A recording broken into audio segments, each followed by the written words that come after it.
மிதுனம். மிதுன ராசி அன்பர்களே, புதிய முயற்சிகளில் ஈடுபடுவதை தவிர்க்கவும், வழக்கமான பணிகளிலும் கூடுதல் கவனம் தேவை. உறவினர்கள் வருகையால் குடும்பத்தில் சிறு சிறு சலனங்கள் ஏற்பட்டு நீங்கும்.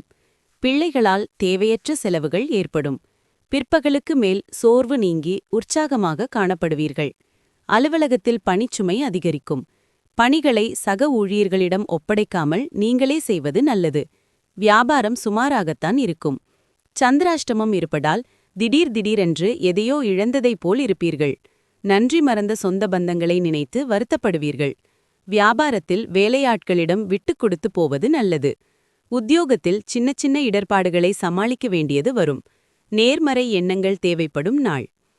தரக்கூடிய உங்கள் மனப்போக்கு கெட்டதில் நல்லதாக அமையும்.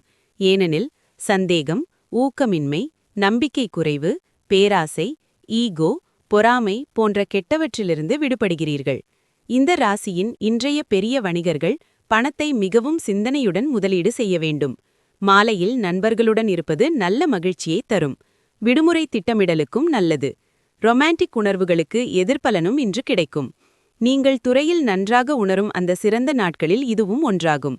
இன்று உங்கள் சக ஊழியர்கள் உங்கள் வேலையை பாராட்டுவார்கள். மேலும் உங்கள் முதலாளியும் உங்கள் வேலையில் மகிழ்ச்சியாக இருப்பார். வணிகர்களும் இன்று வியாபாரத்தில் லாபம் ஈட்ட முடியும். பிரச்சினைகளை சமாளிக்கும் தைரியம் இருக்கும் வரையில் முடியாதது எதுவுமே இல்லை. உங்கள் திருமண வாழ்க்கையிலேயே மிக சிறந்த நாளாக இன்று அமையும். மிருகசீரிடம் நட்சத்திரத்தில் பிறந்தவர்கள் தெய்வ பிரார்த்தனைகளை நிறைவேற்றி மகிழ்வீர்கள். திருவாதிரை நட்சத்திரத்தில் பிறந்தவர்கள் முக்கிய முடிவு எடுப்பதை தவிர்ப்பது நல்லது. புனர்பூசம் நட்சத்திரத்தில் பிறந்தவர்கள் மற்றவர்களுடன் பேசும்போது பொறுமையை கடைபிடிக்கவும்.